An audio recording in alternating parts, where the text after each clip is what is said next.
I'm back for another episode of Milk Crate Moments. And today, my special guest is Tim Donoghue. And Donoghue, right? Did I That's say right. pronounce that correctly? And Tim is an executive level performance coach. Now, I think there's a lot of other things that go with that, Tim. So why don't you tell me what that title is? Because it was pretty long and I can't remember that and my intro and everything else while we're doing it. Sure. Yeah. And I'd probably change the word executive to elite. So I'm an elite level performance coach, There you go. which means I work with individuals to perform better, to get what it is that they want and achieve their goals. And that is on the individual side. On the corporate side, I am more of an executive level coach, but that is for larger companies. And we do that through a program called Mental Toughness University. So yeah, you got it. Okay. All right. And you know what? While we were looking and changing cameras and stuff, I lost my bio there for you and everything. So we'll get to that. I'm not worried about getting to the meat. I want to get to the meat of the program. So this is Milk Crate Moments. So Tim, I'm going to start with asking you, what was your Milk Crate moment? Well, I mean, gosh, I've probably got several, but I'll pick one, and that would go back to 2015. Um, in the spring of 2015, I would say was when my milk crate moment happened. The prior year, I had formed a company with two other individuals, and the idea was I had been building this division within this company, and the idea was to break it out into a separate company. And they asked for a 90-day delay, and they asked for another 90-day delay, and then a third 90-day delay. And at the end of all this, they, tried to walk from the deal, which made me somewhat uncomfortable because I'd been waiting for 9 months, and I was just about to get a divorce. So all of this sort of coalesced at the same time. I'm divorcing from this company and going off and doing my own thing, starting my own company. And then I left the house with my kids, which is somewhat unusual, but there were reasons for that. And so it was pretty rough. And there was a lot of litigation going on. There was a lot of stress. It seemed like everything was falling apart. It was a tough time, really a tough time. How did that affect your business at that time? Well, it's interesting because at that time I had gone back to work for what was supposed to be 1 year. I had lost my employee mindset, and I went back as a favor to these guys to help them get their sales, on track. And something happened where a new opportunity came along. We capitalized on it, and then I built this division within this company, and it was a great opportunity. And so business was going very well, so much so that we formed this other company. And how it affected it was really more how it affected me. I was stressed. Sure. I had a lawyer calling me up at 10:30 going, I need you down in the courthouse in an hour. I'm going, what? I'm working. Are you kidding? And I'm jumping in the car to go down there, and he calls me on the way. Go, never mind, I got it. Turn around.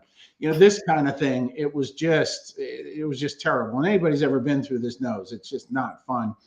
On top of all this, I'm back and forth with these guys trying to figure out, whether or not we can make it work. And I just simply wasn't going to trust them after that. So now I've got to start this company, and it was terrifying. I didn't know anything about the business end of running a company. I mean, I had a real estate company, that doesn't require a lot of business end stuff. So I was stressing, and apparently I put my stress in my low back, and on two prior occasions, my back would go out.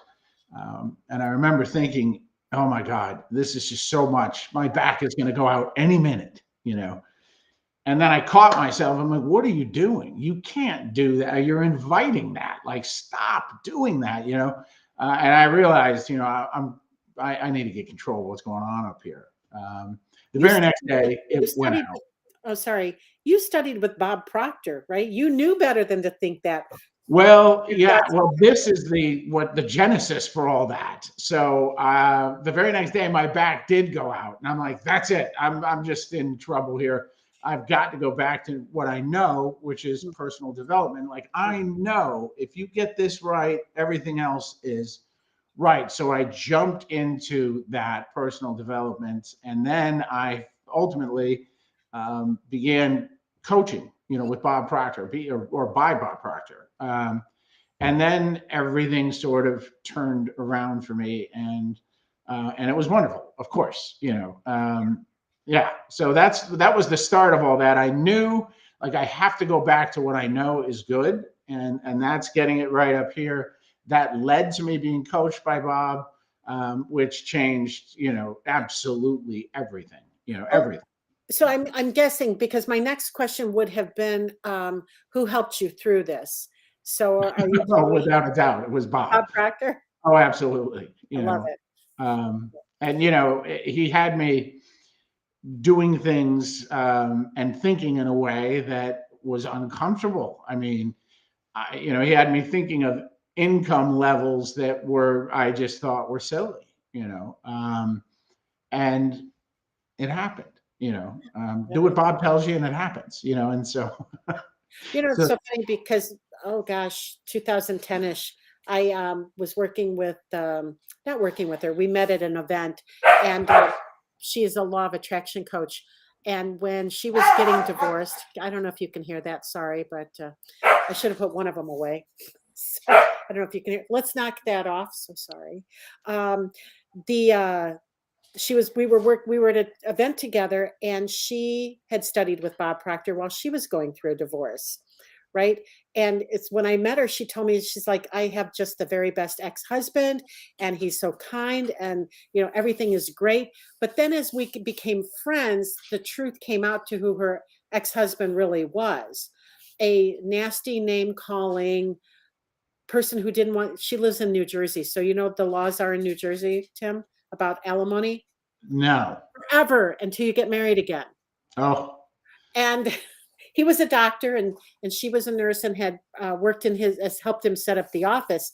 So I just thought it was interesting that when I heard her, she literally turned her life around by working with Bob Proctor. So I love the fact that you're telling that story about how Bob changed your life, basically. totally. Yeah. Okay. So going through this, let's talk about how this all ended. How did everything turn out in the long run? Well, it was really it was just really kind of interesting to me. I'm trying to negotiate, I'm trying to do things right with these other people that I'm leaving. Sure. And I'm trying to, maintain integrity and develop an exit strategy which looks out for their interests and mine, because I was it in this division. I had built it. They didn't know anything about this business. So for me to leave would put them in a tough place. And so we had agreed on a certain time, that was going to happen. And Yeah. then I guess one of them, he just didn't want to honor that either. And he terminated it rather abruptly. And the way I found out was I was getting emails from people: "Congratulations, we hear you're going on to something else." And I was like, "I am," No. And so they had put my last day to be the last day of the year.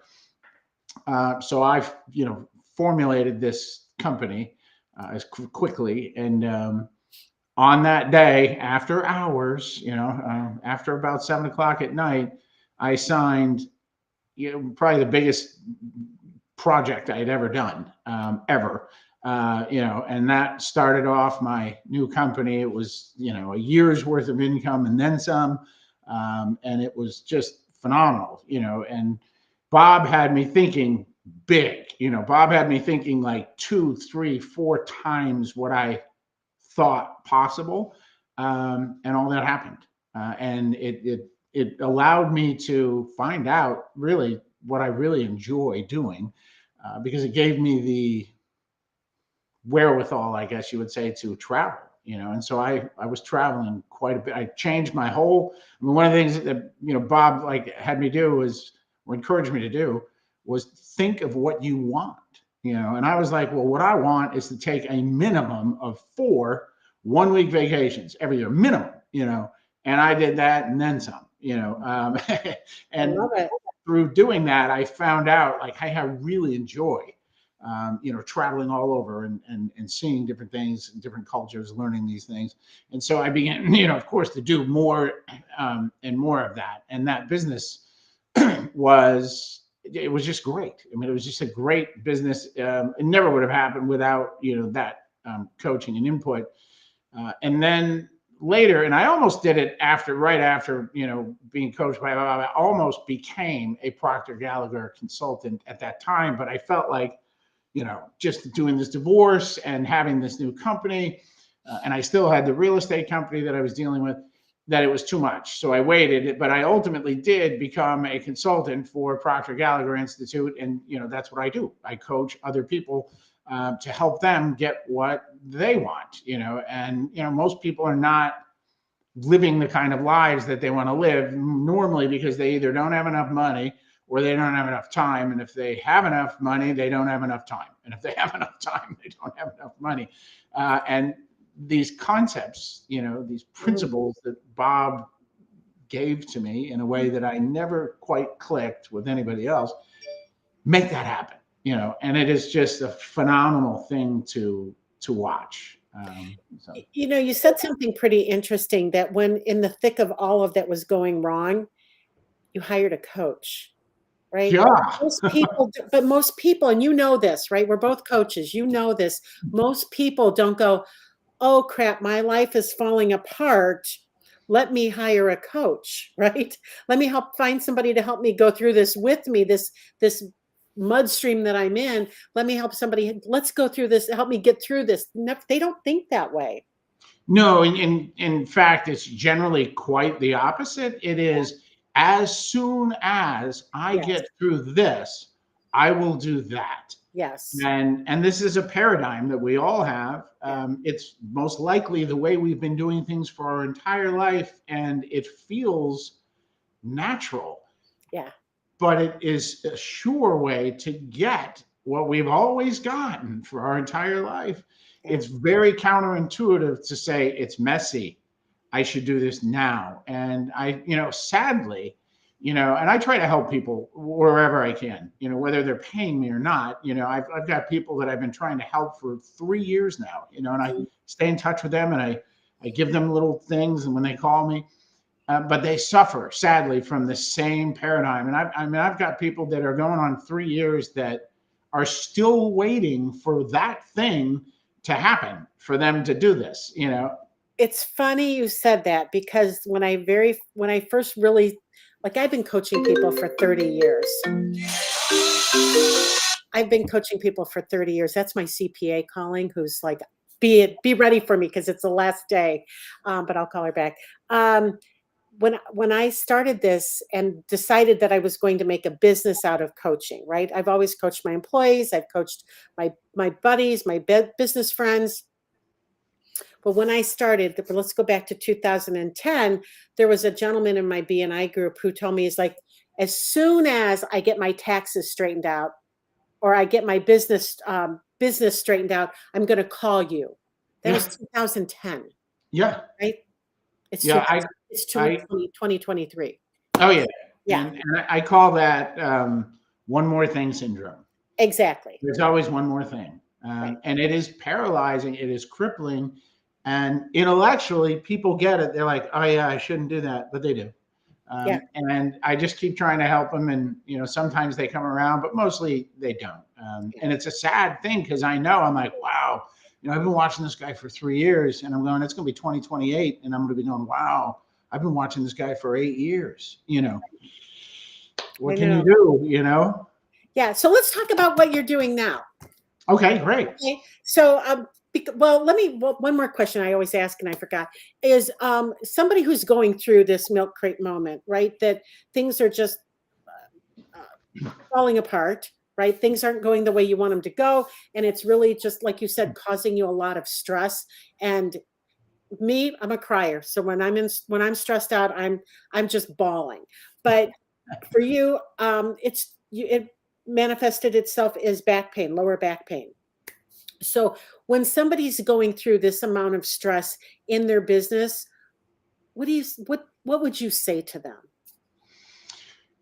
This is going to sound so utterly ridiculous because it is so simple. And Bob would say, this is so simple, but it's so misunderstood.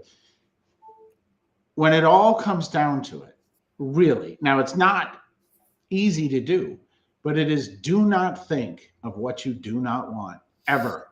Only think of what you want. If I'm under stress, it's simply because I am thinking of the thing that I fear that I don't want. Right. And the more I think about it, the more stress I'm going to have. What is the answer? It's to go to the opposite. This is the law of the opposites. It's the law of Right. polarity. Go to the thing I do want and focus on that as much as I can, which is why I hired, a coach back then, is why I jumped into personal development, because I knew it works for me. Right. And I had sort of an on-off relationship with personal development for decades. Yeah. But it's the same thing as if you're outside and it's snowing and it's a blizzard and you can't get inside. You're out in the middle of the woods. You're cold. What do? You don't think, oh, I'm so cold. Oh, I wish I could make all this cold go away.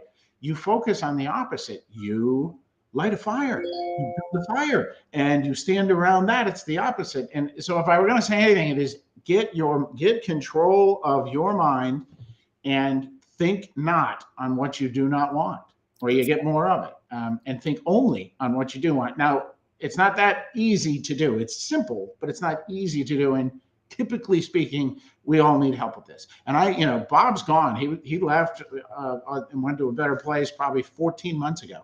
I have another coach. I immediately got into with another coach, another mentor who was coached by Bob for 25 years. I still need help with this. It's easy. It's easy to say, and it's simple, but it's not easy to do, especially without help. So Yeah, I always say that too, that this is all very simple. Everything that we do, right, that we help people with is simple, but it's not easy. exactly. I mean, Right? what's simple to do is also simple to not do. Exactly. And we look at it and we go, I can't be that simple, therefore I'm not going to do it. Well, that's it. Well, let's talk about the fact that you are a elite performance coach. So Yep. how do you best help your people?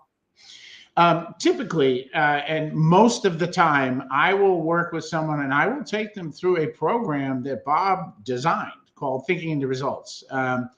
He spent 60 years as his life's work, and the reason why is that is the fastest and best way to get change. We have got to change our conditioning. We've got to change our paradigm. If we want different results, we have to change our paradigm.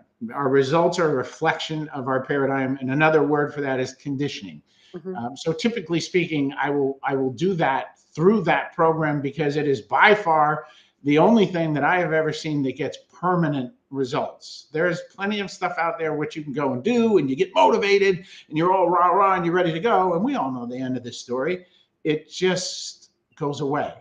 And How many, so, I'm sorry, go ahead. so when you change the paradigm, you change results permanently. We all have a set point, and if we have a 72-degree set point, we're always going to come back to 72 degrees. The only way to make this change permanent is to change the set point to 78 degrees, and then it is the new baseline. And if we ever come back to it, we're coming back to 78. Changing paradigms is tough. It takes a system. Bob developed one, and I usually do that because it is by far the best way that I know how to do that. And then on the corporate side, it's a whole nother thing.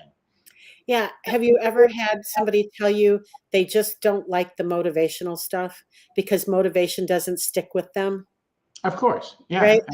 I'm always amazed by that because when I find myself down, that's the first thing I go to is my motivational Zig Ziglar and Bob Proctor and all of the resources that I've created for myself over the years. So, Yeah. and like you, It's everybody, it does kind of, it can wear off, and it's a good jump start, but I've got to have, the last 6 letters of law of attraction are action. I've got to have action, which supports the changes that I'm trying to make.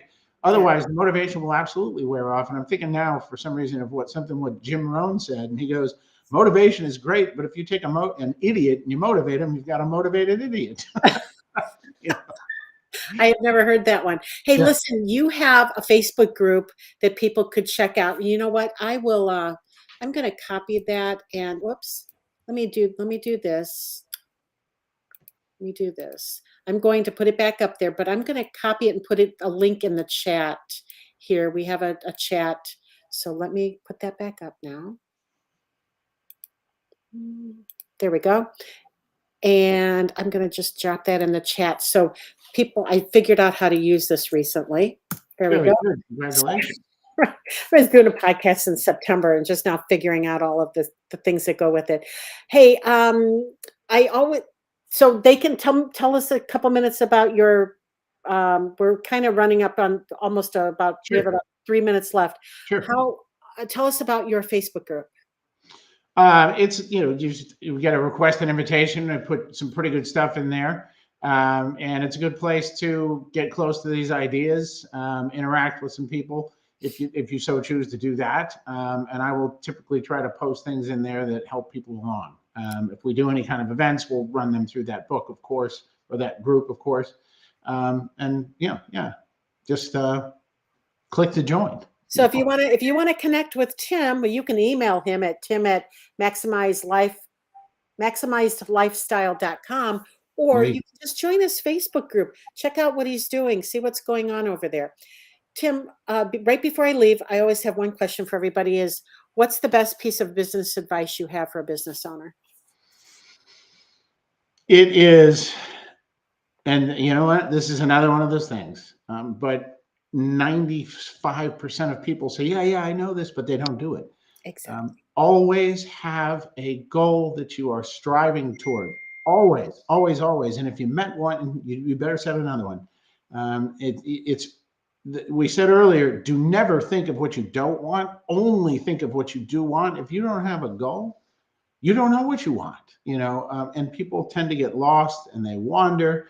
And I would say, know what it is, be definitive about it. I talk to a lot of people every day and I'll ask them, hey, what big goals are you working on? And they're going, and I'm going, wow, these are entrepreneurs. Like, how do you not know? And some of it might be that they're afraid to say, and I understand that, but mostly statistically, 84% of people running around here have absolutely no goal whatsoever. Another 13% have those goals, but they're not written down. They're just sort of loose. It's really a small minority, that know what they are. They've got them written down and they're after them. That would be it. Make sure you know where you're going, or you aren't going to get there. I think sometimes too they're afraid to admit that their goals are so small. That's right. When they're it could be, many times people choose a goal that it's not what they want. It's what they think they can get. They start off with what they want and they either meet some difficulty or somebody is negative or I never can do that. It's a pipe dream. Right. So then they go, what could I get? Yeah. And then they settle on that. And if they get it, they're not really fulfilled because it's not what they want. It's what they thought they could get. And I would say the number 2 thing would be, don't make that mistake. It's the second biggest mistake that we have when it comes to goals. Don't negotiate down, right? Set your goal and don't negotiate down. Tim, thank you so much for being here today. Thank you.